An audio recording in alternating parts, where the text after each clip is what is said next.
Itulah kenapa gereja kita yang satu kudus, Katolik, dan Apostolik memiliki uskup sampai hari ini. Jadi uskup itu bukan bikinan gereja Katolik, tapi itu memang langsung nyambung sampai zaman para rasul. Nah, rasul kan tidak abadi di atas muka bumi ini. Mereka manusia biasa yang bisa mati. Artinya masa hidup mereka kan terbatas. Maka ketika meninggal, bagaimana Injil kemudian diberitakan? Ini membawa kita pada pertanyaan lanjutan. Bagaimana caranya Injil diberitakan ketika para rasul meninggal? Hal yang lain, tempat-tempat kan makin luas. Jumlah rasul kan sedikit. Katakanlah 12, lalu ada beberapa rasul tambahan yang datang belakangan. Contohnya umpamanya Rasul Barnabas, Rasul Paulus. Tidak sampai 30, katakanlah begitu, tidak sampai 20 bahkan para rasul itu ya.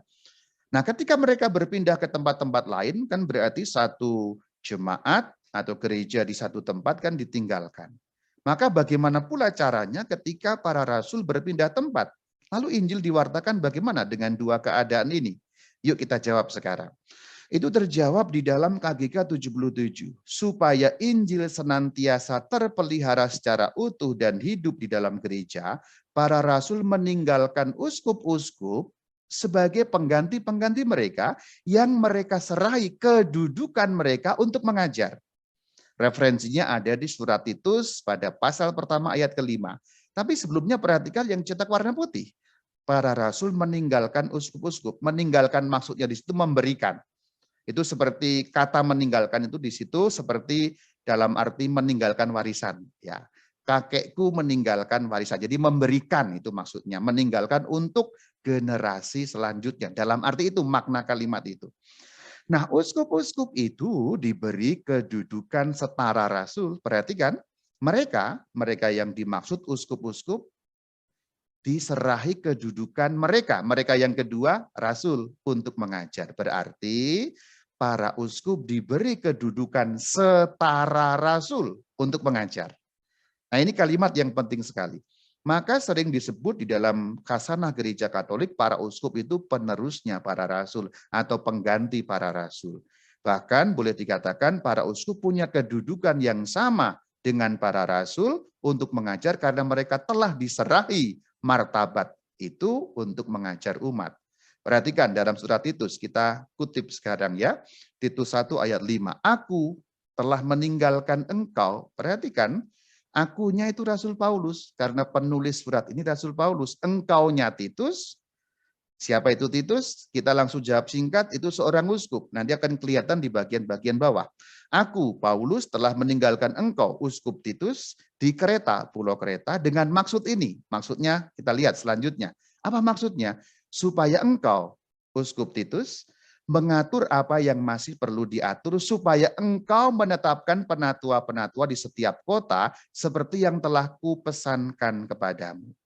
Engkau, uskup Titus, menetapkan penatua-penatua. Penatua, kok kayak di tetangga sebelah Rama nanti dulu. Ini hanya soal terjemahan ya, diterjemahkan ke dalam bahasa Indonesia, tapi kita cek bahasa aslinya dong ya. Nah, bahasa aslinya yaitu bahasa Yunani, silakan Anda lihat tampilannya di situ, berbunyi presbiteros. Yang diterjemahkan penatua tadi berbunyi presbiteros. Berarti kita bisa menerjemahkan supaya engkau uskup Titus menahbiskan presbiter-presbiter. Kalau kamu nggak tahu apa itu presbiter, lihat saya. Rama Bayu inilah presbiter. Jadi dalam bahasa kita sekarang, presbiter itu Rama, Romo, pastor, pater, ya. Inilah saya ini. Nah, inilah presbiter. Berarti kalau yang menahbiskan presbiter di atasnya berarti kan. Di atasnya Romo kan. Di atasnya Romo itu apa? Uskup. Nah, dari ayat ini engkau yang dimaksud Titus ketahuan bahwa Titus seorang uskup. Karena seorang uskup maka bisa menahbiskan presbiter-presbiter. Itulah kenapa ketika Rasul Paulus pergi, perhatikan ayat ini dalam kalimat awal, aku telah meninggalkan engkau. Karena apa kok ditinggalkan? Rasul Paulus pindah ke tempat lain dan diberi perintah supaya uskup Titus dapat menahbiskan para presbiter, diberi kuasa seperti para rasul. Karena apa? Karena yang bisa menahbiskan presbiter yaitu para rasul saja. Nah, ini uskup diberi wewenang atau kuasa setara rasul. Referensi yang lain ada di Kisah Para Rasul 14 ayat yang ke-23. Kita lihat di tiap-tiap jemaat ya, karena kan ada kota-kota yang banyak itu, rasul-rasul menetapkan penatua-penatua bagi jemaat itu, tiap-tiap jemaat yang dimaksud. Kita lihat penatua itu maksudnya apa? Sudah jelas tadi itu ya, presbiter. Berarti itu kita bisa membaca rasul-rasul menetapkan presbiter-presbiter. Rasul-rasul menahbiskan romo-romo. Ini sama dengan Titus. Rasul bisa menahbiskan romo, uskup bisa menahbiskan romo. Berarti nanti ketika para rasul habis meninggal semua, fungsi, kedudukan, kuasa, penggembalaan, wewenang, martabat para rasul dapat digantikan oleh uskup-uskup yang sudah diangkat itu.